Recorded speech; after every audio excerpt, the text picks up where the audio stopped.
Mic check.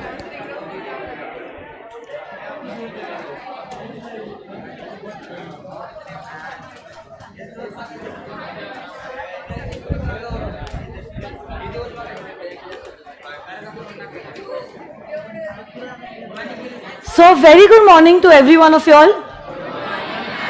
Good morning boys and girls. Why low on energy today? सो के अभी उठे हैं? अच्छा, आज पहला क्लास है इसलिए थोड़ा सा झूमते रहोगे क्लास में, ठीक है? Okay, just for my live streaming students, आज का जो लेक्चर है it is being streamed on both on application also and on YouTube also. From tomorrow we will be shifting only on the application, right Heman? Yes, okay. तो आज आप जहाँ comfortable हो वहाँ आप लेक्चर देख सकते हो. कल से आपके पास एक ही ऑप्शन है and that is the application. आ जाइए. Come on. Yesterday actually Anand sir was supposed to take my session but he couldn't take the session. ऐसा कुछ बाद में समझ में आया. ओह नाइस, बस ऐसी जिंदगी मेरी भी हो जाए, ठीक है. कल मेरा अभी जो जून का अटेम्प्ट है ना, उन बच्चों का मैराथन था, तो that is why I couldn't take the class. तो 6 घंटों का सेशन था और उसी बीच में आ रहा था जब आपके क्लास का टाइम शेड्यूल था. तो अब 2 जगह तो मैं हो नहीं सकती, तो I took that class and I had requested Anand sir. बेटा आप लोगों का भी सितंबर में आने वाला है, याद रखना. तब ये नए बैच वाले बच्चे पिच पिच करेंगे. चलो आ जाइए, लेट्स रॉक. परसों के दिन जो हमने किया था एक बार मैं रिवाइज करना चाहती हूँ because that was a little good topic. ऐसे लग रहा था कि हाँ चलो हम सीए कर रहे हैं और कुछ तो हमने नया चैलेंजिंग सीखा है. रिवाइज करते हुए हम लोग आगे बढ़ेंगे क्योंकि उसका एक हिस्सा अभी तक पेंडिंग है and that is revocation of acceptance. Okay, हमारा ऑफर का तो हो गया था बट एक्सेप्टेंस भी रिवोक कर सकते हैं ना. हाँ, तो उस बारे में हमारी चर्चा होना बाकी है. बट पहले जो इनिशियली हमने किया था परसों के दिन, आवाज थोड़ी सी कम करना, उसको रिवाइज करते हैं और फिर हम लोग बढ़ते हैं आगे. आप लोग बताओगे ऑफर कब कम्युनिकेट होता है? बताओ, ऑफर कब, थोड़ी सी बढ़ा दे, थोड़ी सी, कब कम्युनिकेट होता है? Very good. जब ऑफरी को ऑफर के बारे में पता चलता है तब क्या ऑफर कम्युनिकेट होता है? तो हमारे एग्जाम्पल में 3 तारीख को आपने 1 तारीख को लेटर भेजा था, 3 तारीख को लेटर मिला था, तो ऑफर कब कम्युनिकेट हुआ? 3 तारीख को. अब देखो, ऑफर को एक बार एक्सेप्टेंस मिल गया तो बूम बूम ब्लास्ट, कॉन्ट्रैक्ट बन गया. अब आप आपके दिए गए वादे से नहीं मुकरते, जो कहा है वो अब आपको करना ही पड़ेगा, otherwise it will be resulted as a breach of contract. ठीक है, उसके कॉन्सिक्वेंसेस अलग है, फिर आपको कॉम्पेंसेशन देना पड़ता है, डैमेजेस देना पड़ता है. तो आपने जो भी वादा किया है वो आपको निभाना तो पड़ेगा. ठीक है, तो अब देखो, जब हमारा ऑफरी एक्सेप्टेंस का लेटर लिखता है, से फॉर एग्जाम्पल उसने 5 तारीख को एक्सेप्टेंस का लेटर लिखा और 5 तारीख को उसने ये चिट्ठी जो है एक्सेप्टेंस की लाल डिब्बे में डाली. बट अब जब आपने चिट्ठी लाल डिब्बे में डाली है, अगले पल क्या ऑफर और को वो चिट्ठी मिलेगी? It's going to take time. तो 5 तारीख को हमने लेटर को पोस्ट किया, जिसके वजह से नाउ एक्सेप्टेंस का letter is out of the control of the acceptor. Acceptor के कंट्रोल के बाहर चले गया. कौन से तारीख को? 5 तारीख को, क्योंकि 5 तारीख को उसने लाल डिब्बे में वो चिट्ठी डाल दी. बट जब आपने चिट्ठी 5 तारीख को डाली है, अगले ही पल हमारा जो प्रपोजर है, जिसको आप लोग कहते हैं ऑफरर है, उसको क्या अगले ही पल चिट्ठी मिलेगी? उसको चिट्ठी कब मिली? 7 तारीख को. तो now 5th and 7th are 2 important dates for us. 5th and 7th are 2 important dates for us. माना जाएगा 5 तारीख को जब एक्सेप्टेंस का लेटर पोस्ट किया है. बैक बेंचर्स ध्यान दो, रिवीजन आपके लिए हो रहा है. 5 तारीख को जब एक्सेप्टेंस का लेटर आपने पोस्ट किया है, उस तारीख को माना जाएगा the acceptance has been communicated. देखो मेरे शब्द ही वो है, माना जाएगा. माना जाएगा, मतलब डीम किया जाएगा, प्रिज्यूम किया जाएगा, अज्यूम किया जाएगा कि 5 तारीख को एक्सेप्टेंस कम्युनिकेट हो चुका है as regard the proposer, as regard the. और जब चिट्ठी एक्चुअली मिलती है 7 तारीख को, तब माना जाएगा acceptance is complete as regard the offeree. Offeree मतलब आज वो बन चुका है एक्सेप्टर। सो लास्ट सेशन में we learn about communication of offer and communication of acceptance. आज हम लोग देखने वाले हैं revocation of offer and revocation of acceptance. And दोनों भी चीजें बहुत इजी है। अगर आपने पिछले 3 सेशंस अच्छे से पढ़े हैं, आपको आज का सेशन बहुत आसानी से समझ में आ जाएगा। और अगर आप फिजिकली प्रेजेंट है, मेंटली एब्सेंट थे, तो हो सकता है आज के सेशन में आपको थोड़े से चैलेंजेस फेस हो सकते हैं। देखो, हमने वो ट्रेन ऑफ गन पाउडर वाला एग्जांपल देखा था। जैसे ही lighted matchstick train of gun powder से मिलती है, क्या हो जाता है? Boom boom blast. मतलब जैसे ही ऑफर को एक्सेप्टेंस मिलता है, क्या हो जाता है? कॉन्ट्रैक्ट बन जाता है। तो अगर आप चाहते हो बूम बूम ब्लास्ट ना हो, आप चाहते हो कि कॉन्ट्रैक्ट एंटर ना हो, एक्सेप्टेंस मिलने के पहले क्या आप आपका ऑफर रिवोक कर सकते हो? तभी तक कर सकते हो। उसके बाद आप आपके ऑफर को रिवोक नहीं, क्योंकि तब तक तो बूम बूम ब्लास्ट हो चुका है, आग लग चुकी है, धमाका हो चुका है। तो आप अगर चाहते हो कि धमाका ना हो, मतलब आप अगर चाहते हो कि कॉन्ट्रैक्ट ना हो, एक्सेप्टेंस मिलने के पहले ही अपने ऑफर को आपको क्या करना पड़ेगा? रिवोक करना पड़ेगा। क्या करना पड़ेगा? तो अब देखो, हमने देखा था एक्सेप्टेंस कम्युनिकेट कब होता है, और फिर उसके 2 बच्चे बनाए थे, as regard the offeror and as regard the offeree. लिखते वक्त हमने इसको कहा था प्रपोजर और एक्सेप्टर। और फिर फर्स्ट वाला जो पॉइंट था, एक्सेप्टेंस कब माना जाता है कि कम्युनिकेट हुआ है एज रिगार्ड द प्रपोजर? कब? वापस से सवाल सुनो, कब माना जाएगा कि एक्सेप्टेंस कम्युनिकेट हुआ है to the proposer, to the offeror? इस बंदे को कब माना जाता है कि एक्सेप्टेंस कम्युनिकेट हो चुका है? जब एक्सेप्टेंस का लेटर मिलेगा नहीं, जब एक्सेप्टेंस का लेटर पोस्ट होता है। जब एक्सेप्टेंस का लेटर, तब लॉ मानता है कि इसको एक्सेप्टेंस कम्युनिकेट हो चुका है, इसको एक्सेप्टेंस कम्युनिकेट।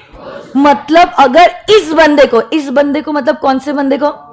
ऑफरर को अपना ऑफर अगर रिवोक करना है, अब ऐसा सोचो, इस बंदे को मतलब ऑफरर को, सोचना पड़ेगा, दिमाग लगाना पड़ेगा, ऐसे देखने से जवाब नहीं आने वाले हैं। सुनो, ऑफरर को अगर अपना ऑफर रिवोक करना है, वेरी गुड, क्या बात है। तो अब वो अपना ऑफर रिवोक कर सकता है, बट कब तक कर सकता है? हाँ, क्या बात है, वेरी गुड। हमारे एक्सेप्टर ने एक्सेप्टेंस का लेटर पोस्ट करने के पहले इस बंदे को अपना ऑफर करना चाहिए रिवोक। सही या गलत? अगर ये बंदा मतलब ऑफरर अपना ऑफर रिवोक करना चाहता है, क्योंकि उसके लिए offer plus acceptance is equal to contract. उसने ऑफर तो छोड़ दिया है, बट अब अगर वो ऑफर वापस से लेना चाहता है, he has to make it sure कि ऑफर को मतलब ट्रेन ऑफ गन पाउडर को मैचस्टिक लगने के पहले ही वो ट्रेन ऑफ गन पाउडर को पीछे ले ले। तो अब he has to make it sure कि उसका ऑफर वो रिवोक कर ले। किसके पहले कर ले? ये बंदे ने एक्सेप्टेंस देने के पहले, ये बंदे ने एक्सेप्टेंस देने के पहले, क्योंकि इसके लिए एक्सेप्टेंस कब पूरा होता है? जब ये बंदा एक्सेप्टेंस का लेटर पोस्ट करता है, so that it is out of his control. तो ये घटना हो उसके पहले आपको क्या करना होगा?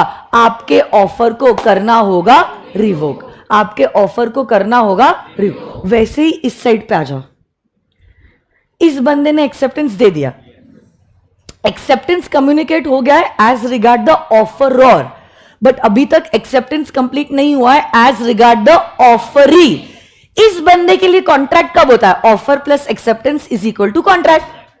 अब हम किसके नजरिए से देख रहे हैं? ऑफरी के नजरिए से देख रहे हैं। ऑफरी के लिए कॉन्ट्रैक्ट कब होता है? Offer plus acceptance is equal to contract. इस बंदे को ऑफर तो कम्युनिकेट हो गया है, इस बंदे ने एक्सेप्टेंस का लेटर पोस्ट किया है पोस्ट, बट उसके लिए एक्सेप्टेंस पूरा कब होता है? हाँ, जब ये पोस्टेड लेटर एक्चुअली ऑफरी के ऑफरर के पास पहुंचे, तब इसके लिए माना जाएगा एक्सेप्टेंस पूरा होता है।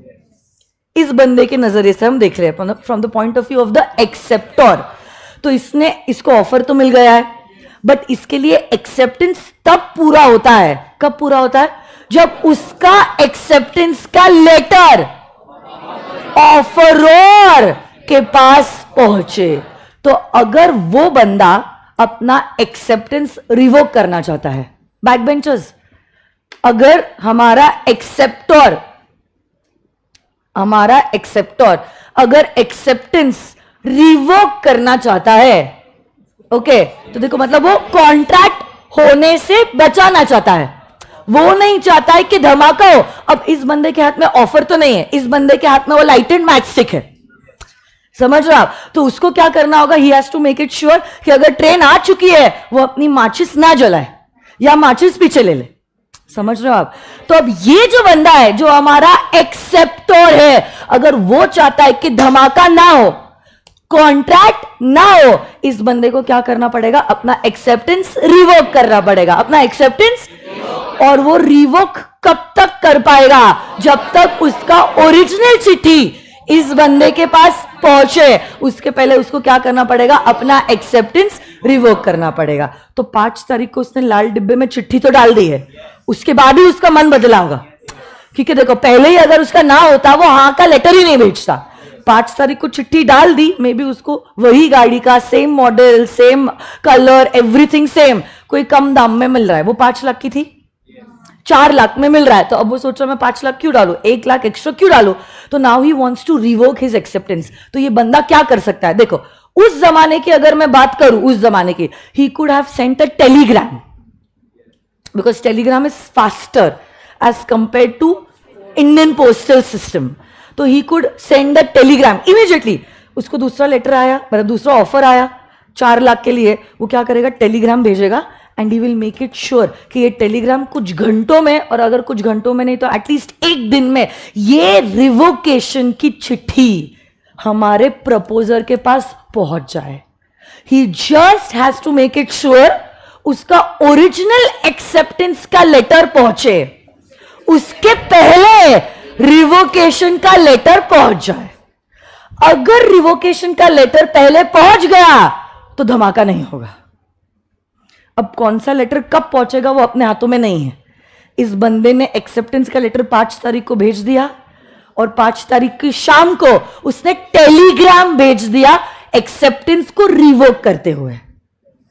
कौन सी चीज पहले पहुंचेगी? अब तो वो टेलीग्राम और पोस्टल सिस्टम की लड़ाई है, बट लीगली हमारा क्या इफेक्ट होगा? आप बताओ। 2 केसेस हो सकते हैं। ये जो हमारा प्रपोजर है, केस 1, चलो आप लोग जवाब दो, आप लोग दे पाओगे जवाब, मुझे ऐसा लग रहा है। हमारा जो प्रपोजर है ना, प्रपोजर मतलब ऑफरर को रिवोकेशन की चिट्ठी मिली, बोलो धमाका होगा या नहीं होगा? बट अगर ऑफरर को एक्सेप्टेंस की चिट्ठी मिली पहले, अब बताओ क्या होगा? मतलब क्या कॉन्ट्रैक्ट बनेगा? ये बंदा अब गाड़ी बेचेगा और इस बंदे को 5 लाख रुपए देने पड़ेंगे। आई बात समझ में? तब अब कोई कुछ नहीं कर सकता। You will be bounded by your words. चलो और एक ट्विस्ट लाती हूं कहानी में। ये दोनों सवाल आपने एकदम सही दिए, इसलिए मेरे को इच्छा हो रही है और एक सवाल पूछो। हमारे प्रपोजर को, मतलब हमारे ऑफरर को, चलो ऐसा इत्तेफाक हो गया, पोस्टमैन आया और दोनों लेटर साथ में है, रेवोकेशन का भी लेटर, मतलब हमारा टेलीग्राम, और हमारी जो नॉर्मल चिट्ठी थी एक्सेप्टेंस की, दोनों साथ में आई। तो ये हमारा पोस्टमैन आया, टिंग टोंग, दोनों चिट्ठी आई। ठीक है, जो पहले पढ़ेगा वो होगा, agreed. But suppose you are that person, the proposer, what do you think, which letter will you open first? As दोनों एक साथ खोलोगे?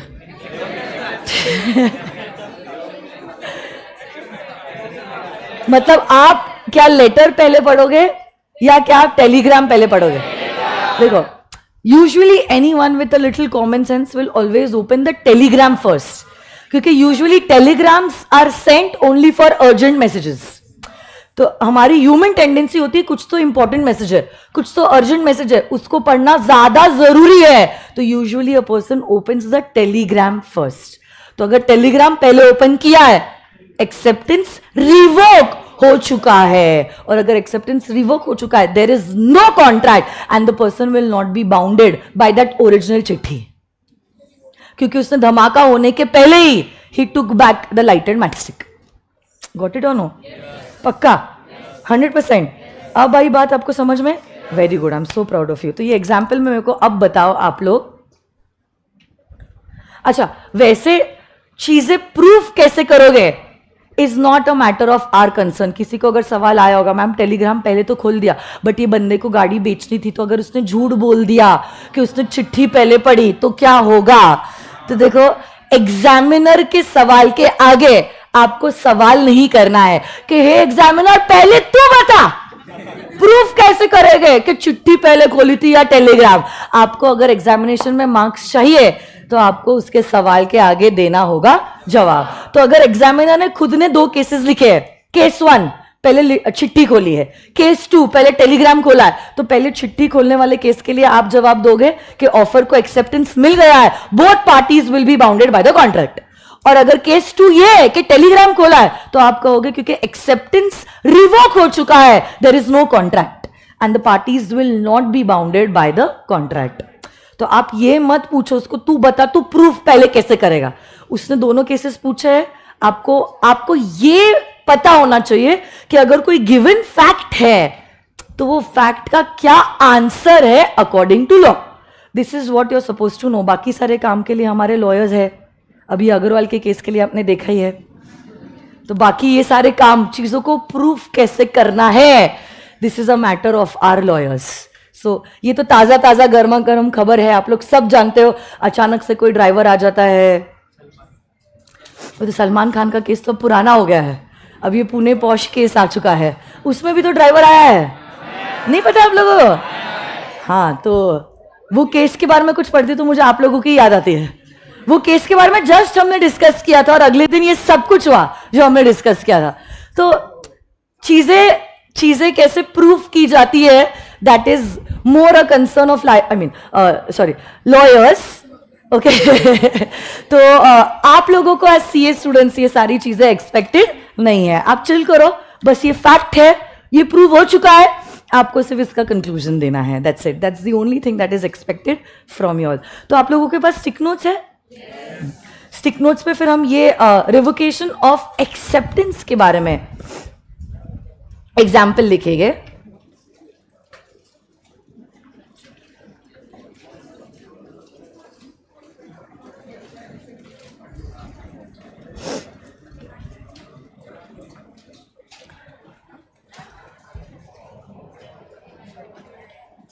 ये एक छोटा सा पार्ट बचा, ये अभी करूंगी मैं. Communication of special conditions. Revocation वाला पार्ट किधर है? क्या हुआ? किसी ने बुलाया मुझे? Page number 31, 2.31. वर्चुअल किड्स हो या नहीं आप लोग? मैम अगर एक्सेप्टेंस ही हमने टेलीग्राम से भेजा था अभी के जमाने में, तो फिर आप फोन कर सकते हो, कॉल कर सकते हो और कह सकते हो that I have sent the Telegram for acceptance but I revoke my acceptance. आज के जमाने में ये है. उस जमाने में तो अभी बात ही नहीं है बेटा, अभी वो जमाना खत्म हो चुका है, समय बीत चुका है. ठीक है. Ajendra. Okay. So virtual kids. Okay great. देखो ना, ये 31 पेज नंबर पे revocation of offer and revocation of acceptance.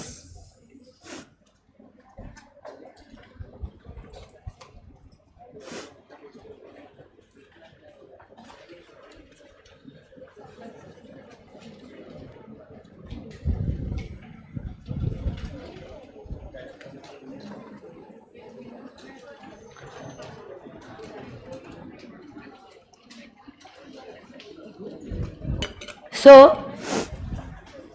check it out, guys. Communication of revocation of the proposal. Proposal मतलब आपने जो ऑफर दिया है वो, और इट्स एक्सेप्टेंस. तो बेसिकली दो चीजें हैं, revocation of offer and revocation of acceptance. क्योंकि दिया गया ऑफर भी रिवोक हो सकता है और दिया गया एक्सेप्टेंस भी रिवोक हो सकता है, but this is only possible before boom boom blast. एक बार ऑफर को एक्सेप्टेंस मिल गया तो धमाका होने वाला है. Okay, so yes, so this concept that we are about to read is talking about two things: revocation of proposal, proposal matlab offer, and revocation of its acceptance, मतलब जो आपने हाँ बोला है, कंसेंट दिया है, उसको भी रिवोक किया जा सकता है. तो ये रिवोकेशन कब कंप्लीट होता है? As against the person who makes it, when it is put in the course of transmission. Actually इससे इजी कुछ लैंग्वेज है क्या कहीं? एक मिनट मेरे को देखने दो, तो वही हम लोग पढ़ते हैं.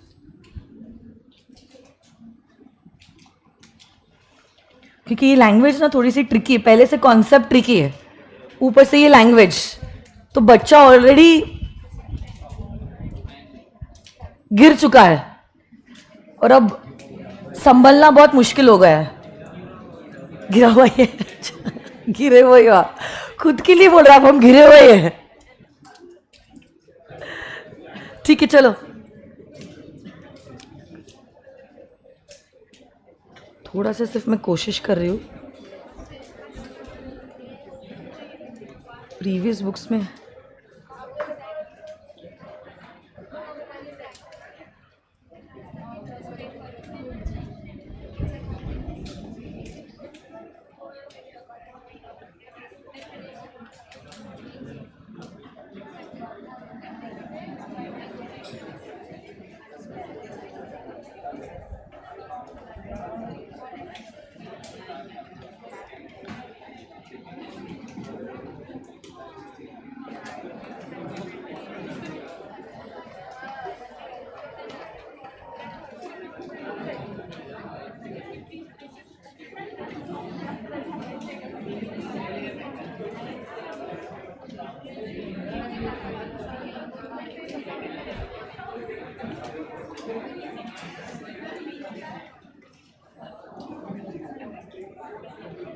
ठीक है, चलो वैसी लैंग्वेज पहले भी यूज की थी इंस्टीट्यूट ने, ऑलमोस्ट सेम ही है.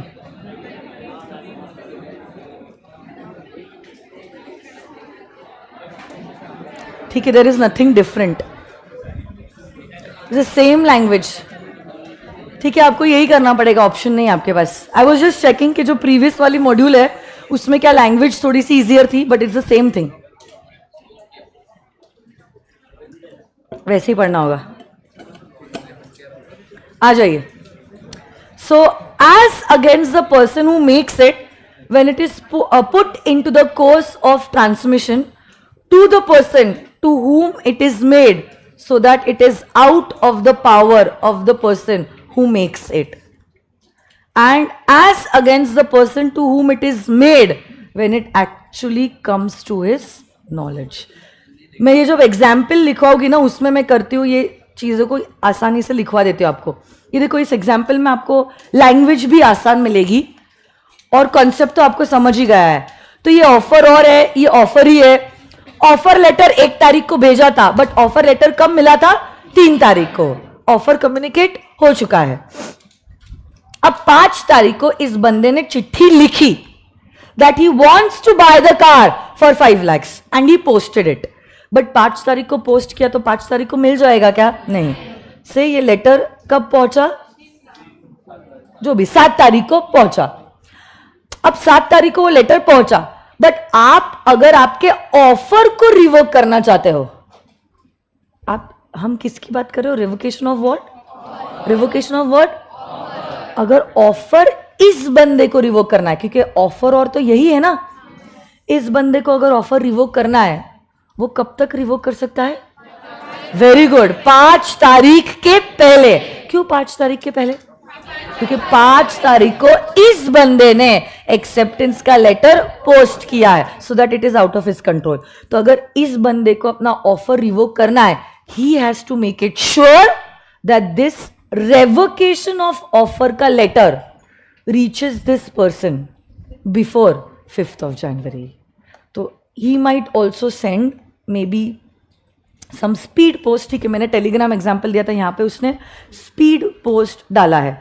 स्पीड पोस्ट अगर उसने 3 तारीख को डाला है, he has to make it sure कि ये स्पीड पोस्ट से हमने जो चिट्ठी लिखी है ऑफर को रिवोक करने की, ये चिट्ठी इस बंदे के पास 5 तारीख के पहले पहुंच जाए। तो बेसिकली मैं आपको बताती हूं, हमारा एक्सेप्टेंस का लेटर, ये वो ग्रीन वाला लेटर है जो 5 तारीख को डाला है, और कब पहुंचा है? 7 तारीख को। बट 7 तारीख हमारे लिए रेलिवेंट नहीं है। हमारे लिए कौन सी तारीख रेलिवेंट है?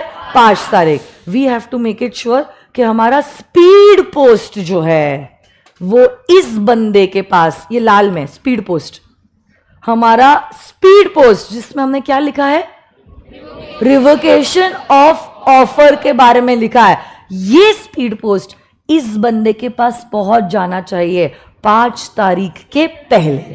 5 तारीख के सो देखो, इससे 2 सवाल बनते हैं। When does communication of acceptance, communication of acceptance, revocation की बात नहीं कर रही हूं मैं, communication of acceptance be completed against the offer. और इस बंदे के लिए एक्सेप्टेंस कब कंप्लीट होता है? क्योंकि इस बंदे के लिए एक्सेप्टेंस 5 तारीख को कंप्लीट होता है। इसीलिए तो हम कहते हैं अगर इस बंदे को ऑफर रिवोक करना है 5 तारीख के पहले ही रिवोक करना पड़ेगा। So by what time can the offer be revoked? बोलो, before 5th of January. That is the date on which the acceptance was sent by the offeree. तो ये दोनों चीजें एक दूसरे से संबंधित है, क्योंकि आप दोनों लोगों को अलग अलग देख रहे हो, ऑफर और उसका ऑफर प्लस एक्सेप्टेंस। उसके लिए एक्सेप्टेंस मिलने के पहले वो ऑफर रिवोक कर सकता है, और ऑफरी उसके लिए भी ऑफर प्लस एक्सेप्टेंस। वो अगर अपना एक्सेप्टेंस रिवोक करना चाहता है, he can revoke it, but before acceptance is communicated. बराबर ना? ये लिखोगे आप लोग? आप लिखो तो फिर चीजें अच्छे से समझ में आती है। I know the PPT is there, but I still want you all to write it down. और कहां पे चिपकाओगे आप ये stick note? Revocation of offer and acceptance, page number 31 पे।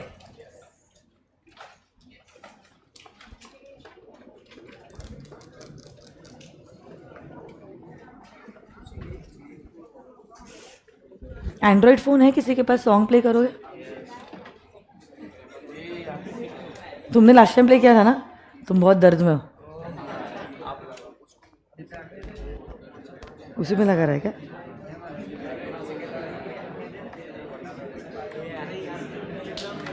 ठीक है, इसी पे लगा दो, टैब पे।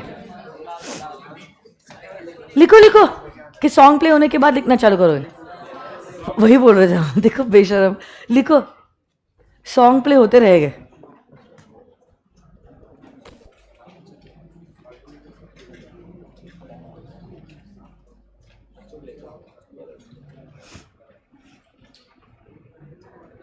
कोई अच्छा गाना बोलो ना।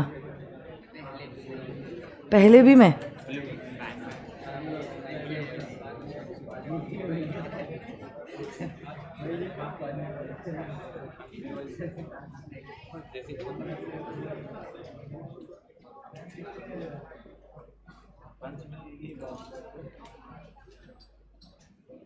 डन।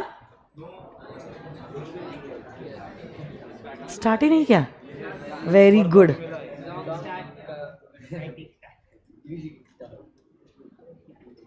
आवाज नहीं आ रही है?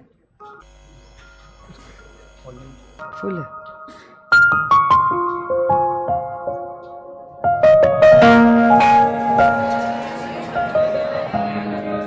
आप बताओ गाना।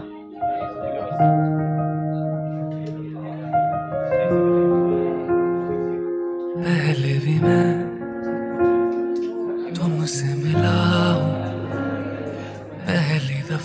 ही मिलके लगा।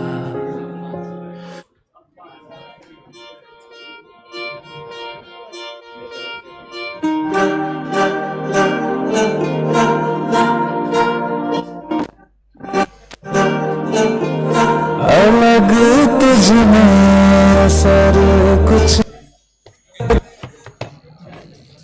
अलग तुझ में असर कुछ ये दिखता नहीं मगर कुछ खुदा हूँ मैं तो एक नजर बस एक नजर बस एक नजर तक के लगेगी तो और किधर अब और किधर दिल संग तेरे लग के सही लगे मुझको गलत तुझ में अगर कुछ है अलग तुझ में सर कुछ है तुमसे तुमसे सिया हाथ है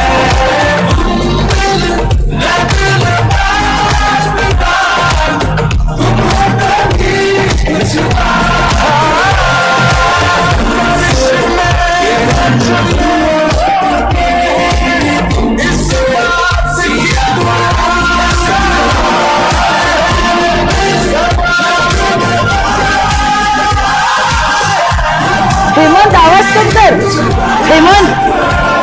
हेमंत आवाज कम करना।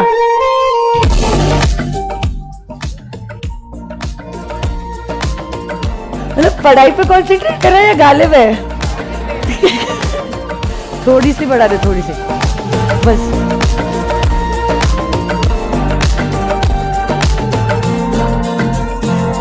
कुछ बच्चों की हैंडराइटिंग बहुत प्यारी है। गुड।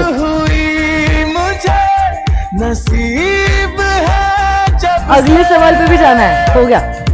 थोड़ा तो बेहतर खुदा कसम हुआ हूँ मैं मुझसे है तू ही तो तसव्वुर में है तू ही तो तसव्वुर में कहाँ अपनी खबर कुछ है अलग तुझ में सर कुछ है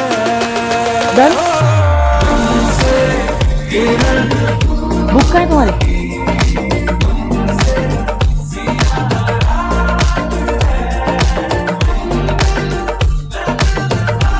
बस पॉज कर दे।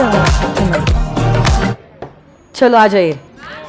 क्या लिटरली सच में? ये गाना जब तक नहीं होगा तब तक लिखना भी नहीं होगा।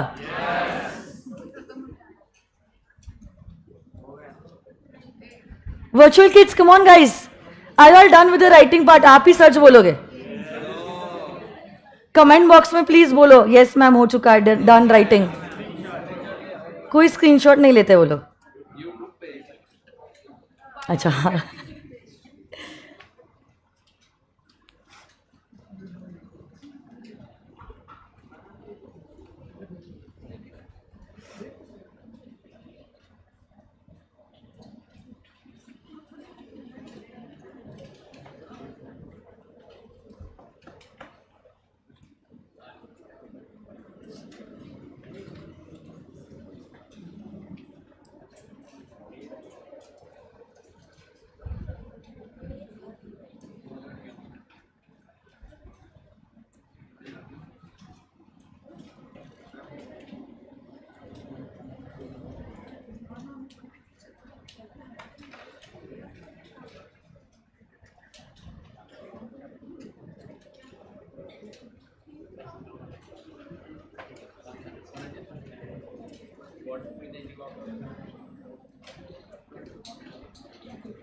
यस,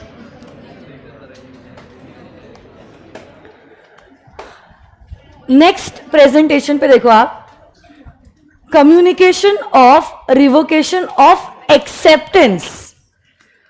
तो देखो वही एग्जाम्पल है, ये ऑफर लेटर भेजा गया है जो पहुंचा है 3 तारीख को। 3 तारीख को एक्सेप्टेंस का लेटर हमने पोस्ट किया है, बट 3 तारीख का एक्सेप्टेंस लेटर, ठीक है आप लोगों को मैंने 7 तारीख बोला था, जो भी है 7 या 8 तारीख फर्क नहीं पड़ता actually, you assume it as 7। But आप लोग मेरे को बताओ, अगर एक्सेप्टेंस का लेटर 7 तारीख को पहुंचा है and if this person wants to revoke acceptance, इस बंदे को क्या करना पड़ेगा बताओ? 8 तारीख के पहले he should make it sure कि उसका रेवोकेशन का लेटर इसके पास पहुंच जाए। नहीं आई बात समझ में? पक्का? So this person has to make it sure कि उसकी ओरिजिनल एक्सेप्टेंस की चिट्ठी पहुंचे, उसके पहले उसकी रेवोकेशन की चिट्ठी पहुंच जाए। यस और no guys? So acceptance can be revoked any time before 8th of January। लिख लो ये भी। No pitch pitch, what pitch pitch? Come on guys, जवान छोकरे छोकरियां हो आप लोग, क्या पिच पिच कर रहे हो?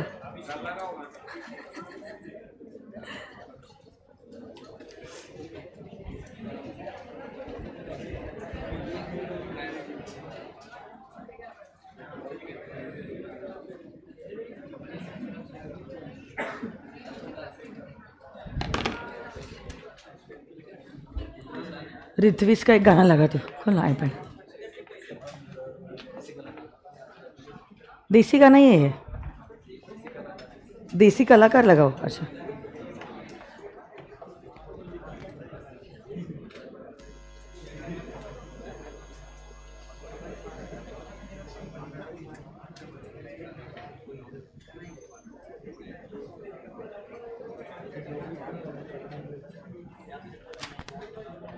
ऐड आएगी शायद।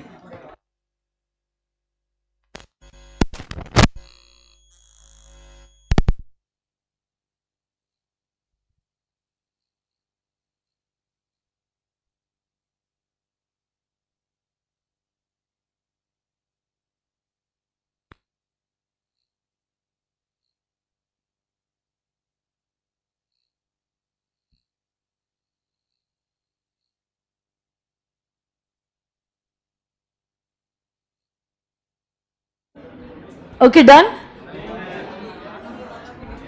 नहीं नहीं, गाना प्ले नहीं होगा।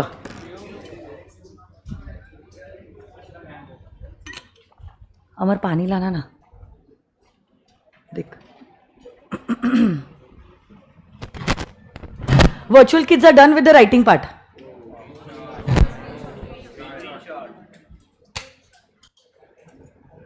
आंखों में डूब जानना, ऐसा कोई सॉन्ग है क्या?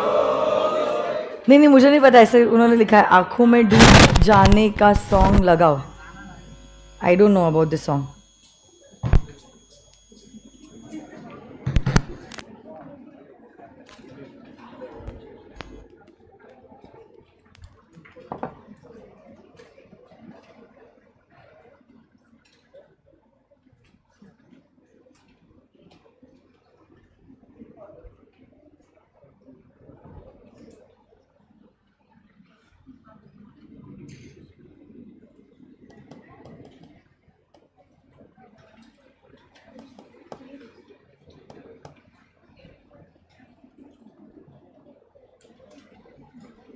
डन क्या? दे तेरा फोन दे दे।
काट दे दुनिया की सोचूगी साढ़े बारे गल बिलो छड़ दे अपने तू मम्मी डैडी दा भी डर दिल तो हुन काट दे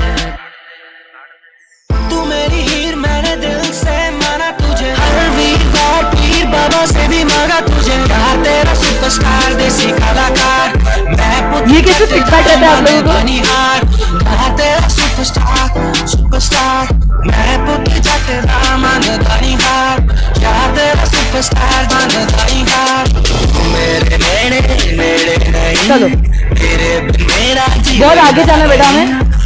चली जिंद मेरी देर न करी अगर किसी को लग रहा है कुछ कंसेप्ट में दिक्कत है, these lectures are on YouTube, okay? You all can watch it again as per your convenience, your speed. बहुत अच्छा फीचर है YouTube पे, स्पीड 0.5 भी कर सकते हो आप, आराम से देखना आप। चलो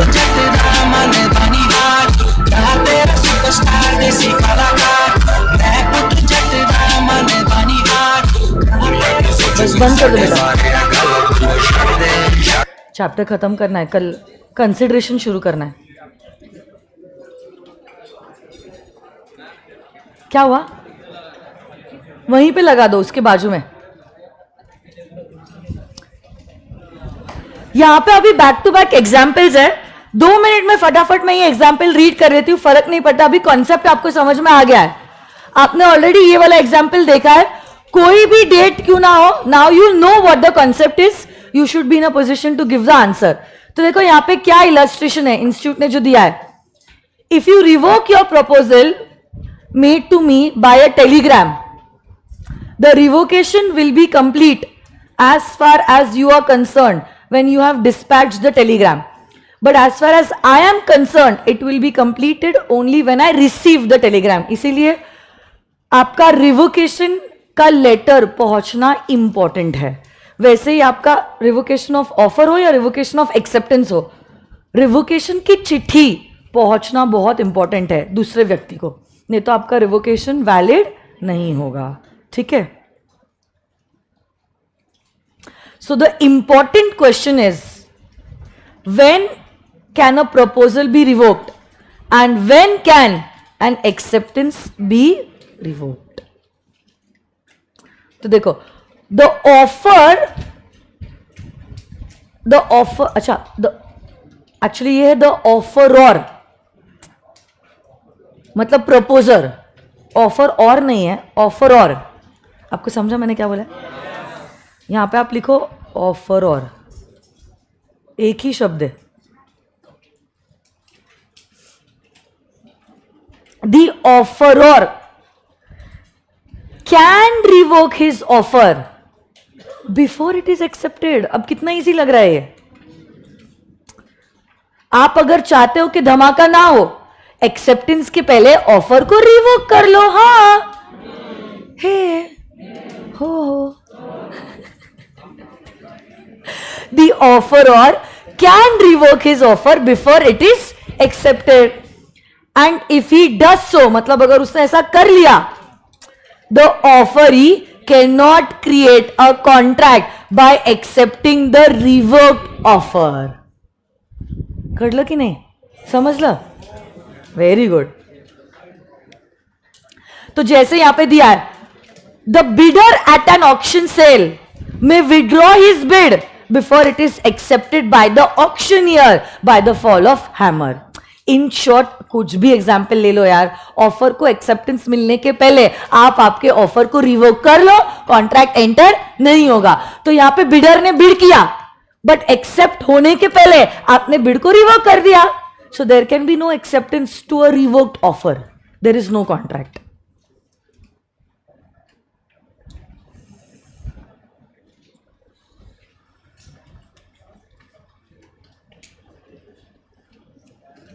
वैसे ही देखो, X offered to sell 50 bales of cotton at a certain price and promised to keep it open for acceptance by Y till 6 PM. But before 6 PM, X sold them to Z। जो चीज बेचने का मैंने आपको वादा किया था और मैंने कहा था आप 6 बजे तक मेरे को हाँ या ना बोलो, उसके पहले मेरे को कोई दूसरा पर्सन आ गया मेरे पास, उसने कहा हम ये खरीदना चाहते हैं, तो of course I will sell it to that person, I sold it to this other person, तो आपका दिया गया ऑफर ऑटोमेटिकली रिवोक हो जाता है। अरे हाँ या ना? तब ऐसे केस में before that time X sold them to Z, Y accepted before 6 PM but after the revocation by X, contract होगा या नहीं इन दोनों के बीच में? नहीं, क्योंकि आपको दिया गया ऑफर तभी रिवोक हो गया जब गुड्स जेड को बेच दिए। अब आपका ऑफर रिवोक हो गया तो आपने 6 बजे के पहले एक्सेप्टेंस दिया भी ना तो भी फर्क नहीं पड़ता, क्योंकि ये goods have already been sold to someone else. ऐसी वो बात है। वैसे ही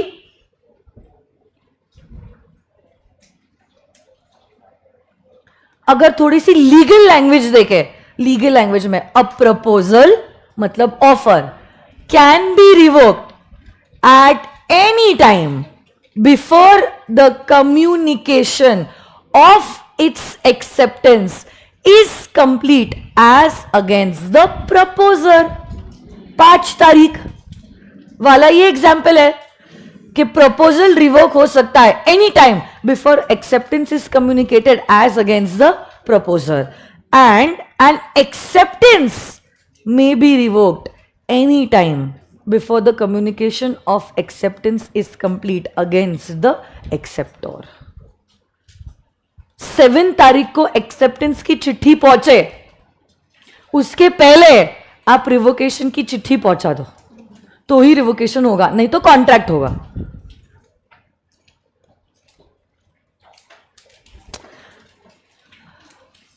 all this usually I give for homework, but ठीक है रीड कर रही हूं मैं आप लोगों के लिए। A proposes by a letter sent by post to sell his house to B. B accepts the proposal by a letter sent by post. A may revoke his proposal any time before or at the moment when B posts his letter of acceptance, but not afterwards. यही चीज है ये.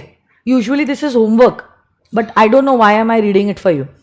Whereas B may revoke his acceptance at any time before or at the moment when the letter communicating it reaches A, but not afterwards, क्योंकि बाद में अगर letter मिला है रिवोकेशन का कोई मतलब नहीं बना है, क्योंकि उसके पहले ही धमाका हो चुका है, उसके पहले ही कॉन्ट्रैक्ट बन चुका है। An acceptance to an offer must be made before the offer lapses और इट इज रिवोक्ड। अगर आने वाले 10 दिनों के लिए सेल है, 16th डे के सुबह भी आप पहुंच जाते हो, फर्क नहीं पड़ेगा, क्योंकि आपका ऑफर क्या हो चुका है? लैप्स। तो अगर एक्सेप्टेंस देना भी है, it must be made before the offer lapses or it is revoked.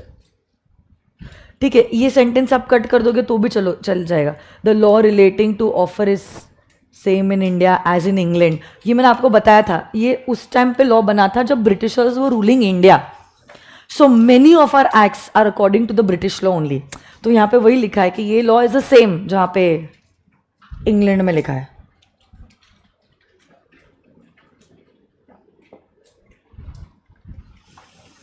So the acceptor can revoke his acceptance anytime before the letter of acceptance reaches the offeror. If the revocation telegram, revocation का telegram arrives before or at the same time with the letter of acceptance, the revocation is absolute. देखो same time पे अगर आता है ना, तो मैंने आपको बताया सेम टाइम पे अगर आता भी है, usually it is assumed that हमने टेलीग्राम पहले खोला है, इसलिए माना जाता है कि रिवोक हो चुका है। बट देखो इंस्टीट्यूट अगर स्पेसिफिकली आपको सवाल ये बताती है कि हमने एक्सेप्टेंस का लेटर पहले ओपन किया है, तो आप अजम्पशन पे मत जाना। फिर आप कहना अगर एक्सेप्टेंस का लेटर पहले ओपन किया है, कॉन्ट्रैक्ट बन चुका है, रिवोकेशन वैलिड नहीं है, तो उतनी सूझबूझ आपको अप्लाई करनी पड़ेगी according to the question. Did you understand the concept? फिर सिचुएशन कैसे भी चेंज हो सकती है। देखो मैं आपको 100 केसेस बताऊंगी, it is going to be the 101st question that the institute is going to ask in the examination. But what is important is ये सारे 101 क्वेश्चंस एक ही कॉन्सेप्ट के ऊपर बेस्ड है, तो आपको पक्का आपका क्वेश्चन नहीं, आपका कंसेप्ट करना है। आप सोचो कि मैं क्वेश्चन मैथ को पिट पैक कर लूंगा और एग्जामिनेशन रेडी हो जाऊंगा, ऐसा नहीं होने वाला है।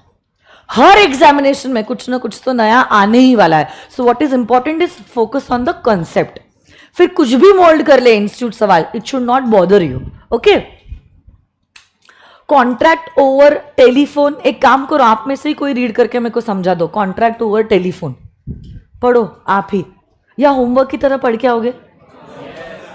कॉन्ट्रैक्ट ओवर टेलीफोन पढ़ लोगे ये पढ़ लेना होमवर्क की तरह. कुछ भी नहीं यार, इसमें एक्चुअली कॉम्प्लिकेशन है ही नहीं, इंस्टेंटेनियस कम्युनिकेशन है.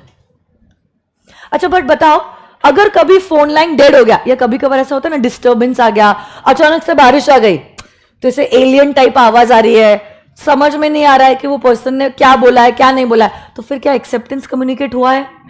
तो क्या कॉन्ट्रैक्ट बना है? ऐसी वो बात है. तो अगर कॉन्ट्रैक्ट बना ही नहीं है, आप आपका ऑफर भी रिवोक कर सकते हो. बट ये तब की बात है जब टेलीफोन लाइन डिस्टॉर्टेड है या डेड हो गई. बट प्रूफ कैसे करेगी, वो अलग चक्कर है.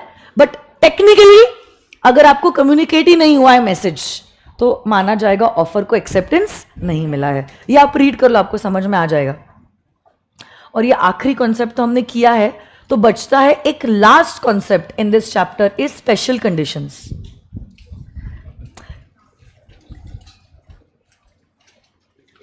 Lily White versus Mannu Swami का एक केस भी होगा स्पेशल कंडीशंस में.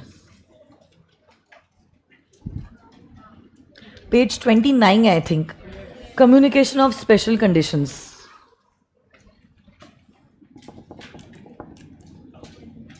यस निकिता, वो चक्कर लॉयर देख लेगा. आप अपने को दिमाग लगाने की बात नहीं है.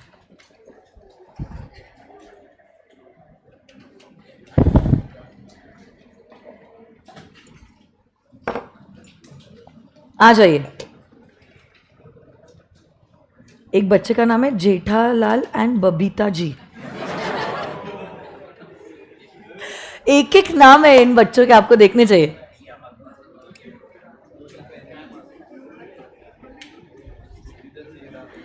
चलो आ जाइए. उस सीरियल में से वो जो पर्सन थे, जो वो सरदार थे, हाँ, ही हैड गॉन मिसिंग ना समवेयर कुछ टाइम. हाँ बट वो आ गए 15 दिनों बाद, खुद ही आ गए, ऐसा कुछ हुआ था ना. उन्होंने कहा मुझे अभी मोक्ष की प्राप्ति हो चुकी है, मतलब इन सेंस अभी ये मोह माया से मैं दूर जाना चाहता हूँ, ऐसा कुछ हुआ था ना. रीड किया था मैंने. ओके, अच्छा सीरियल था, फुल टाइम पास.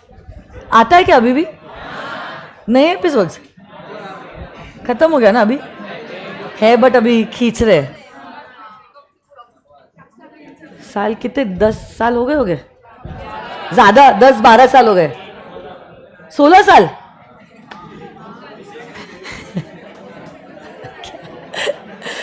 चलो ठीक है, आ जाए. Come on guys, all the Jethalal and Babita ji, come on.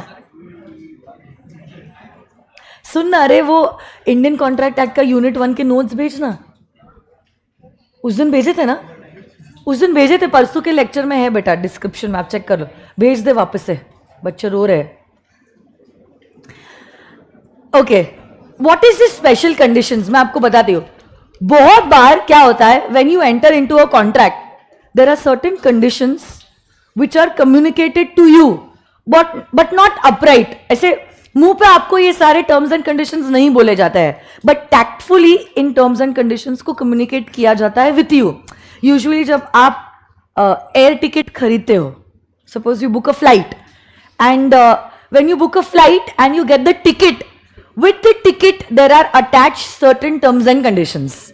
जैसे अगर डोमेस्टिक फ्लाइट है, उस टर्म्स एंड कंडीशंस में लिखा होगा 15 किलो लगेज अवेलेबल रहेगा, हैंडबैग में हैंड बैगेज का साइज इतना ही होना चाहिए, 5 किलो से ज्यादा हैंड लगेज नहीं होना चाहिए. Now these terms and conditions are not told to you upright, but yes they are communicated to you in writing. In fact ठीक है, अगर ई टिकट है फिर भी राइटिंग ही हुआ, अगर आपने फिजिकल टिकट ली है तो भी राइटिंग ही होता है. But yes, these are communicated to you expressly by using words, not by spoken words but by written words.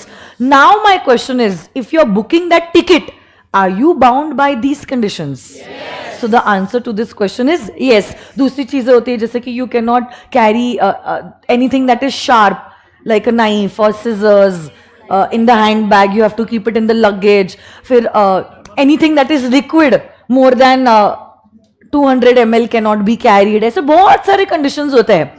But ये कंडीशंस हमें डायरेक्टली बोले नहीं जाता है.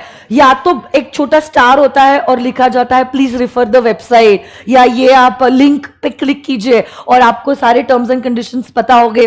कुछ टर्म्स एंड कंडीशंस टिकट के साथ ही प्रिंटेड आते हैं, कुछ के लिए लिंक दिया जाता है, कुछ के लिए बोला जाता है कि आप वेबसाइट पे जाइए और वहां पे सारे टर्म्स एंड कंडीशंस को चेक कर लीजिए. तो अब सवाल ये उठता है, is the person who is booking the ticket or who has already booked the ticket bounded by these conditions? Yes. So these conditions are known as special conditions. But देखो special conditions के लिए yes agreed everyone is bound by those special conditions. But कभी कभार कुछ special conditions बहुत unreasonable होती है. Unreasonable मतलब आपको समझता है, एकदम अलग लेवल के expectations होते हैं. तो ऐसे केस में अगर आपके टर्म्स एंड कंडीशंस बहुत ही अनरीजनेबल है, तब एक केस हुआ था वही lily White versus Mannu Swami का, जहां पे कहा गया था एकदम अनशंड और अनरीजनेबल अगर कंडीशंस है, सामने वाला person is not bound by such conditions. The conditions should be at least reasonably acceptable. उस केस में क्या हुआ था, लिली वाइट वर्सेस मन्नू स्वामी. मन्नू स्वामी के शादी का जोड़ा था जो उसने ड्राई क्लीन के लिए दिया था. अब शादी का जोड़ा मतलब समझ लो 50,000, लाख, 1.5 लाख, 2 लाख, कितना भी, मतलब लिमिट ही नहीं है उसका. It's basically very costly. ठीक है, 50,000 का से फॉर एग्जाम्पल जोड़ा होगा, शादी का जोड़ा, और ड्राई क्लीन के लिए दिया, और फिर वो ड्राई क्लीनर अपने को रिसीट देता है दैट इस तारीख को ये नाम से हमको ये कपड़े से लहंगा मिला है या शेरवानी जो भी है वो मिली है, और हम 10 दिनों बाद इसको ड्राई क्लीन करके दे देंगे. और उस लीफलेट के पीछे, मतलब वो रिसीट के पीछे टर्म्स एंड कंडीशंस लिखे हुए थे. उसमें one such term and condition was कि अगर हमसे आपके कपड़े खो गए, आपके कपड़ों का 15% हम आपको कॉम्पेंसेशन देंगे. यूजुअली तो नॉर्मल केसेस में हम ये छोटे से टर्म्स एंड कंडीशंस कभी रीड करते भी नहीं है. अनफॉर्चुनेटली इस केस में क्या हो गया, वो शादी का जोड़ा खो गया. अब 50,000 का जोड़ा खो गया है, कॉम्पेंसेशन में कितना मिला, 7,500, 15%, 7,500. बताओ कोई भी इस चीज को एक्सेप्ट करेगा? ड्राई क्लीनर ने जानबूझ के उसको घुमा दिया और भेज दिया होगा. तब ऐसे केस में this person filed a case against the dry cleaner, कहते हुए कि agree this is a special condition, but this special condition is an unreasonable special condition which is not going to be accepted. अब आप बताओ मुझे, आपको क्या लगता है, इस महिला को क्या पूरा कॉम्पेंसेशन मिलना चाहिए या सिर्फ 7,500 मिलना चाहिए? और यही डिसीजन कोर्ट में भी लिया गया कि अग्रीड स्पेशल कंडीशंस होते हैं, बट स्पेशल कंडीशंस की भी कुछ हद होती है, कुछ तो रीजनेबल होना जरूरी है. ऐसे अनशंड अनरीजनेबल कंडीशंस आप कॉन्ट्रैक्ट में नहीं डाल सकते. It should be acceptable in common parlance, and the judge gave the decision कि full amount जो है वो मिलना चाहिए as compensation. घरवाली का.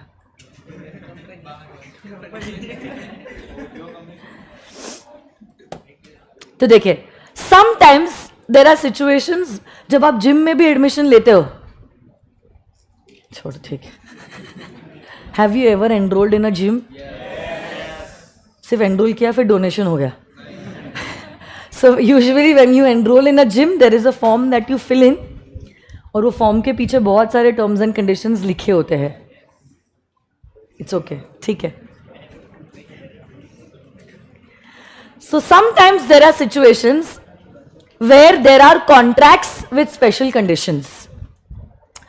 सो there are contracts with special conditions. These special conditions are conveyed tactfully, and the acceptance of these conditions are also conveyed by the offeree again tacitly. Tacitly मतलब silently, without even realizing it. मतलब ना बोलकर भी बहुत कुछ बोल दिया, समझ लो वैसा टाइप्स का. So when a passenger undertakes to travel, the conditions of travel are printed at the back of the tickets. ये जो मैंने आपको बोला था, जैसे कि आप एग्जाम्पल लिख सकते हो, if you are buying an air ticket, उस एयर टिकट के साथ वो टर्म्स एंड कंडीशंस अटैच हो सकती है कि लगेज सिर्फ 15 किलो ही अलाउड रहेगा, वैसा टाइप्स का कुछ।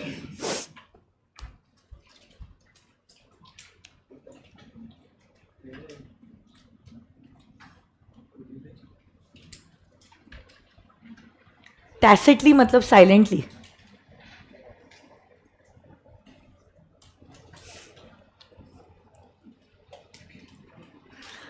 तो when you are traveling, these conditions can be printed at the back of the air ticket. Sometimes it is also displayed at the notice board. तो अब सवाल ये उठता है कि क्या ये कंडीशंस आपको फॉलो करने होते हैं? So the answer to this question is yes.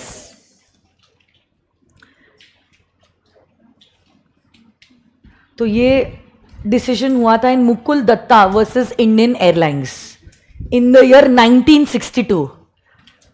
तो तब तो अभी कोर्ट ने ही डिसीजन दे दिया है कि आपको ये फॉलो करना ही पड़ेगा, तो अब आपको फॉलो करना ही पड़ेगा। बट अब देखो ये जो मैंने कहा था lily White versus Mannu Swami का जो केस है, वेर लॉन ये दोनों सेम ही है शायद से। तो अगर कस्टमर ने अपने कपड़े दिए हैं और रिसीट मिली है और रिसीट के पीछे कुछ स्पेशल कंडीशंस है, तो माना जाएगा टैसिटली ये कंडीशंस आपको कम्युनिकेट किए गए और आपने उसको एक्सेप्ट किया है। बट अब देखो ये लिली वाइट के केस में क्या हुआ था, ये कंडीशंस जो थे वो कैसे थे, रीजनेबल या अनरीजनेबल? क्योंकि यहां पे टर्म्स वो unreasonable. It was held that she was entitled for the full value of the sari. ठीक है, लहंगा नहीं था, उसका साड़ी था फ्रॉम द ड्राई क्लीनर। क्योंकि जो कंडीशन लिखा था वो कहा था अगर कपड़े खो जाते आप सिर्फ 15% क्लेम कर पाओगे, जो बहुत अनरीजनेबल है।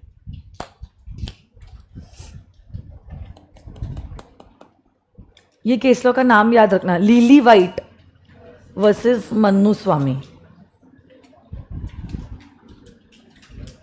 और एक लास्ट पॉइंट बचता है, ये भी यूजुअली होमवर्क की तरह ही हम देते हैं, बट मैं आपको बता देती हूं ये क्या है, तो आप रेफरेंस के लिए समझ पाओगे। बहुत बार there are standard forms of contract. Standard form तो क्या होता है, कॉन्ट्रैक्ट ऑलरेडी बना होता है, you just have to fill in the form and you have to sign it.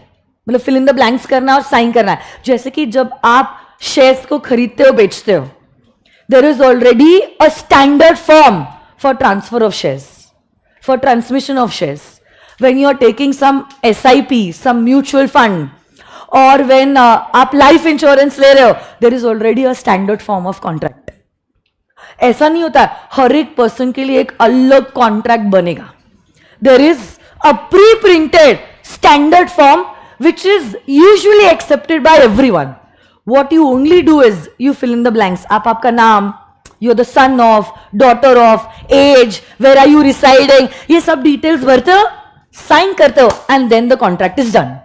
तो अब सवाल ये उठता है जो स्टैंडर्ड फॉर्म्स है क्या वो भी एक्सेप्टेबल कॉन्ट्रैक्ट्स है? यस। देखो eventually what is the contract? It's nothing but two parties are agreeing upon the same thing in the same sense at the same time.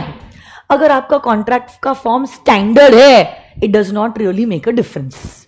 Standard मतलब क्या? वही कॉन्ट्रैक्ट का फॉर्म सभी के लिए एप्लीकेबल है। हम सबके लिए अलग अलग कॉन्ट्रैक्ट बनाते नहीं बैठेंगे, उसको सिर्फ हम अपने हिसाब से कस्टमाइज कर लेंगे for our details.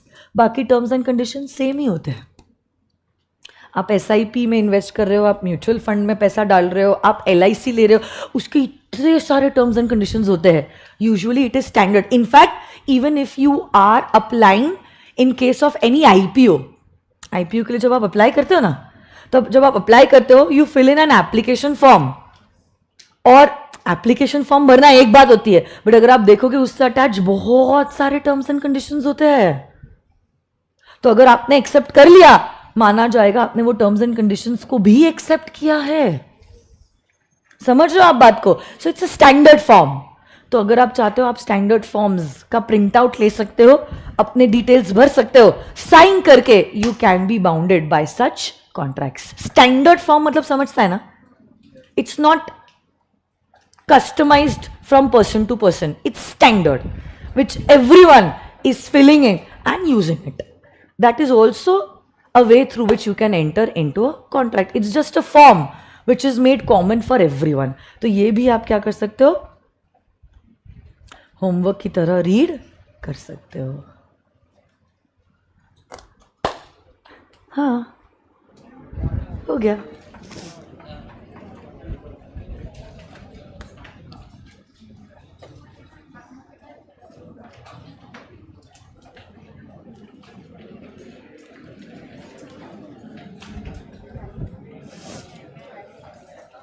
Question bank पे आ जाइए. क्वेश्चन बैंक मेरे पास है 10 मिनट और. नहीं, कल मेरे को ना कंसिडरेशन शुरू करना है. See, it's already 6th of June today. We have a lot to do. हम 3 यूनिट्स करेंगे, उसके बाद नेगोशिएबल इंस्ट्रूमेंट्स एक्ट लेंगे, वापस से और 3 यूनिट्स लेंगे, फिर नई एक्ट शुरू करेंगे, और 3 यूनिट्स लेंगे और नई एक्ट शुरू करेंगे. ऐसे मिक्स एंड मैच होगा. क्यों? क्योंकि इंडियन कॉन्ट्रैक्ट एक्ट बहुत लेंदी एक्ट है. फिर ऐसे साइकोलॉजिकली आपको लगेगा हम एक ही एक्ट पढ़ रहे हैं. बिकॉज अगर आप कंटेंट वाइज देखते हो कैसा है, मैं आपको बताती हूँ. Content wise Indian regulatory framework and Indian contract act is 50% syllabus. Sale of Goods Act, Partnership Act, LLP Act, Companies Act, Negotiable Instruments Act, 5 acts 50% syllabus है. और 2 चीजें जिसमें इंडियन रेगुलेटरी फ्रेमवर्क 2 सेशंस में कंप्लीट हो जाता है. तो मतलब वो नहीं के बराबर है, समझ लो आप. तो मतलब एक एक्ट और 5 acts are equal content wise.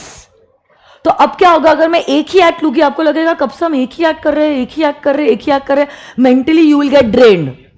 तो वो साइकोलॉजिकल फैक्टर पे I just want to play. और 3 यूनिट्स करेंगे हम, 2nd यूनिट करेंगे, 3rd यूनिट कंप्लीट करेंगे. 6 डेज में एनआई एक्ट गेट्स ओवर.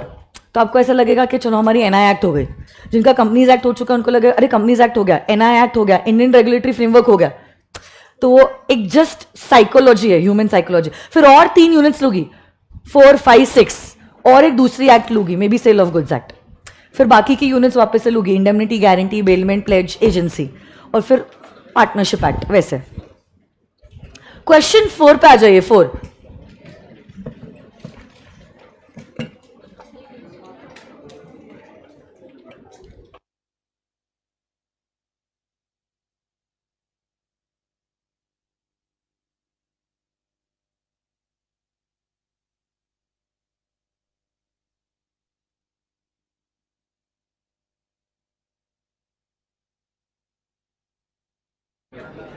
वो जो नीचे चाय.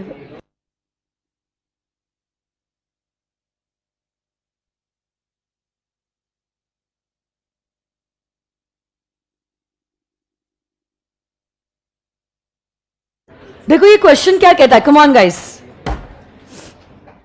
Mister B makes a proposal to mister S by post to sell his, and this is January 21. मतलब it is a recent question paper question. कुछ आई बात समझ में? आपको लगेगा अभी लेटर कौन भेजता है, टेलीग्राम कौन भेजता है, कोई नहीं भेजता होगा, बट इंस्टीट्यूट इसके ऊपर सवाल जरूर पूछते हैं. Mister B makes a proposal to mister S by post to sell his house for 10 lakhs and posted the letter on 10th of April, and the letter reaches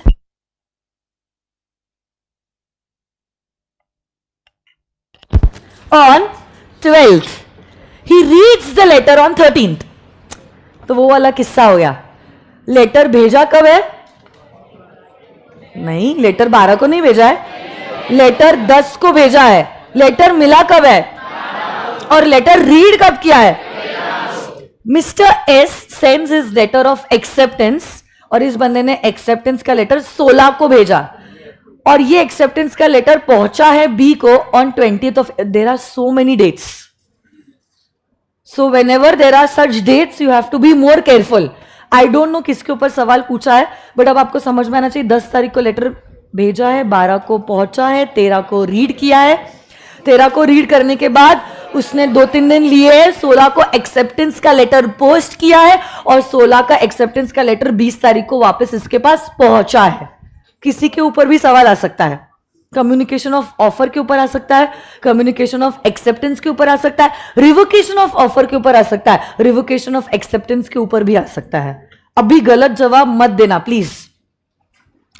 on 17th mister S changed his mind, तो उसने 16 को acceptance का letter भेजा है, अगले दिन उसका mind change हो गया and he sends a Telegram withdrawing his acceptance. So I think this question is based on revocation of acceptance. इतना पढ़ के तो समझ में आ रहा है। Telegram reaches Mr. B on 19th. अच्छा, हमारा acceptance का लेटर कब पहुंचा? कब? हाँ, 20 तारीख को acceptance का लेटर पहुंचा। और revocation का लेटर कब पहुंचा? क्या बात है, क्या रिवोकेशन हुआ है? Now examine with reference to the Indian Contract Act. अच्छा हाँ, 1872। अच्छा, सवाल उसके बारे में नहीं पूछा है, पहला पूछा है on which date the offer made by B will be complete. बोलो 10, 12 या 13? वेरी गुड, क्या बात है, क्यों 13? क्योंकि 13 वो दिन है जब ऑफरी को ऑफर के बारे में पता, चिट्ठी 12 को मिली है बट रीड 12 को नहीं। क्या बात है, very good. Next, discuss the validity of acceptance. क्या एक्सेप्टेंस मिला है? अभी तो बोला आपने रिवोकेशन वैलिड है, तो रिवोकेशन वैलिड है तो एक्सेप्टेंस कैसे मिल गया? Is the acceptance valid? Why it's not valid? Because acceptance communicate होने के पहले क्या हमने उसको रिवोक कर दिया है। एंड देन इसमें आपको वो जवाब देना पड़ेगा कि एक्सेप्टेंस वैलिड नहीं है, क्यों वैलिड नहीं है वो भी लिखना पड़ेगा विद द डेट्स, कि हमारा एक्सेप्टेंस का लेटर 20 तारीख को पहुंचा है बट वो पहुंचने के पहले 19 तारीख को ही हमारा एक्सेप्टेंस का रिवोकेशन का लेटर पहुंच गया है, इसलिए एक्सेप्टेंस वैलिड नहीं है, acceptance was already revoked with the dates. You are supposed to write down the answer. और एक सवाल पूछा है, what would be the validity of acceptance if the revocation का letter and the acceptance का letter reached together? मैं तो लिखूंगी कि revocation हो जाएगा। Let's see what's the answer.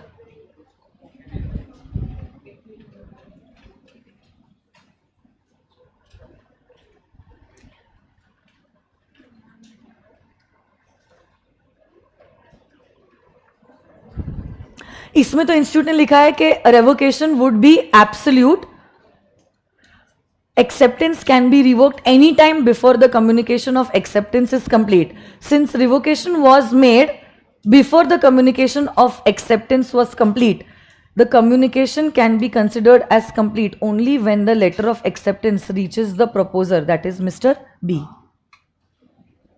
तो वही हुआ ना, तब भी माना जाएगा, क्या माना जाएगा कि हमारा रिवोकेशन हो चुका है और हमारा एक्सेप्टेंस वैलिड नहीं है। ये सवाल कितने मार्क्स का होगा बताओ? 6 मार्क का। और देखो ऐसा नहीं होता मिले तो पूरे 6 मार्क, नहीं तो कुछ नहीं मिला। अगर सपोज आपको पहले 2 केसेस भी आए, ये पहले 2 केसेस का भी अगर आपने आंसर लिख लिया, सो इट्स लाइक 4 मार्क्स का, और जैसा आपने लिखा है 4 मार्क के हिसाब से, उसके हिसाब से आपको 2.5, 3, 3.5 मार्क्स भी मिल सकते हैं। कुछ आई बात समझ में?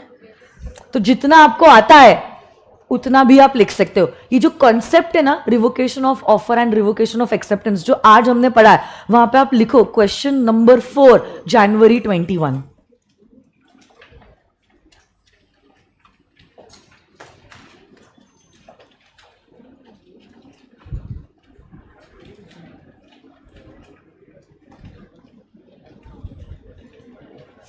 क्वेश्चन नंबर 4 जनवरी 21। ये टेक्स्ट बुक में लिख रहे हो आप लोग, बराबर?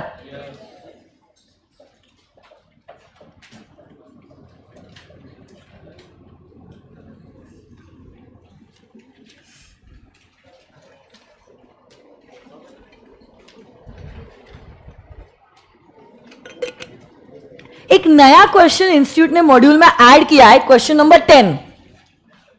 Just check out this question, बहुत प्यारा है. मतलब gold medal should be given to the examiner. It was not there in the previous module, it's newly introduced in your module. Miss Shakuntala puts an application to be a teacher in the school.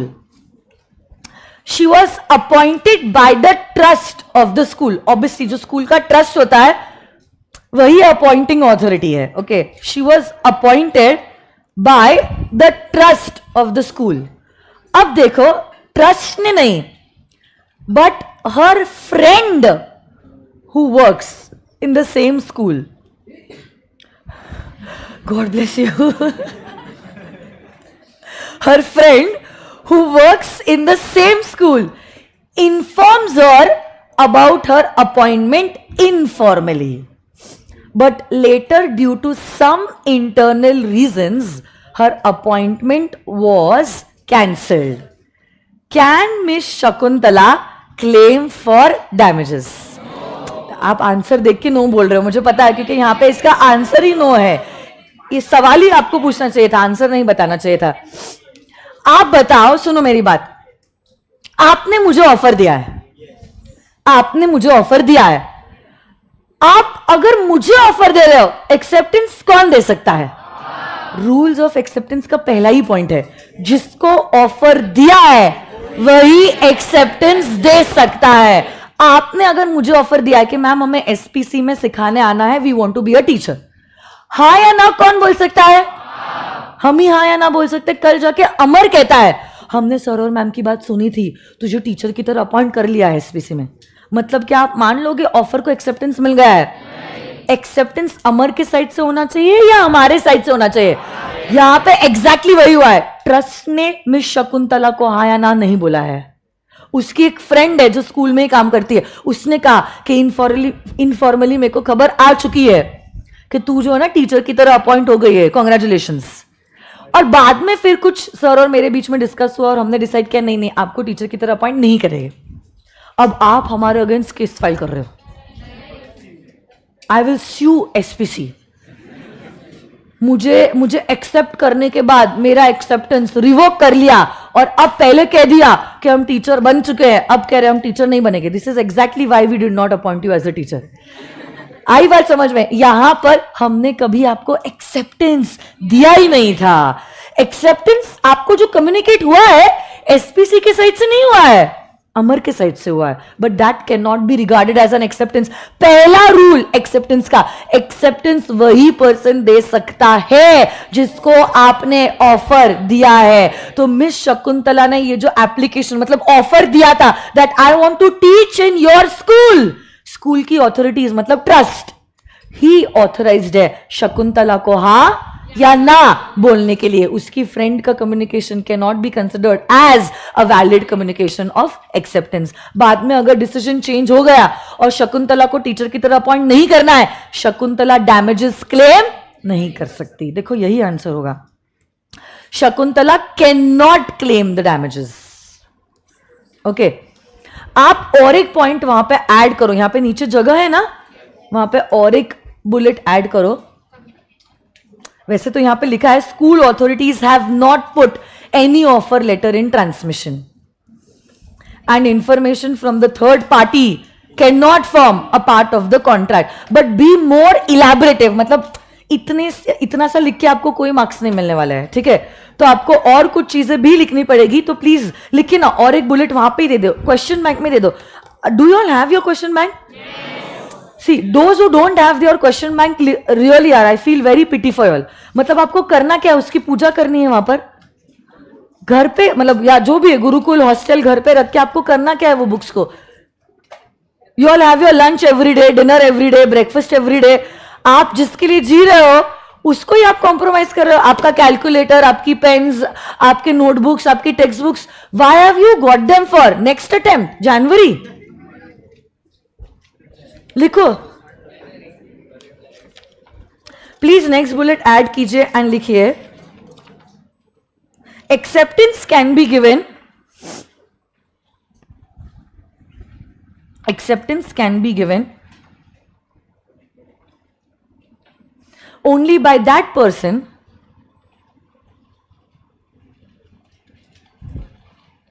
acceptance can be given only by that person to whom the offer is made.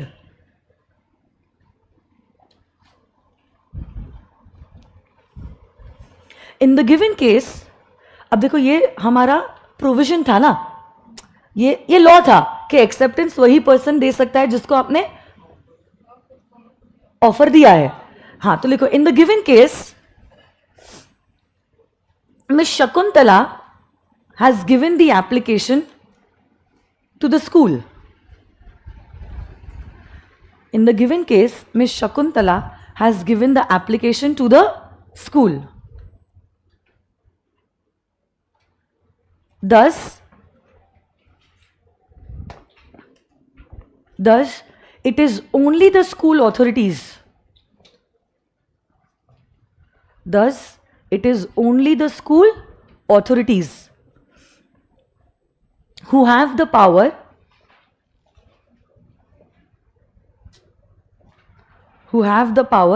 to accept the offer. Who have the power to accept the offer.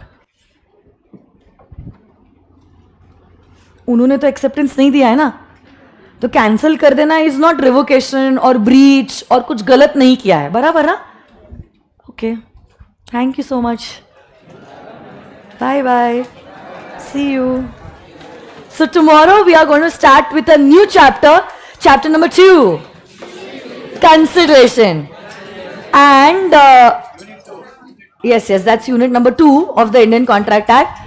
And tomorrow the lecture will be conducted only on our application. तो आपके जो दोस्त है जो hostel में और गुरुकुल में लेटे लेटे लेक्चर देख रहे हैं, उनको बोल देना कल से there is no lecture that is going to be conducted on YouTube. Okay, thank you so much. Bye bye. Bye bye, virtual students.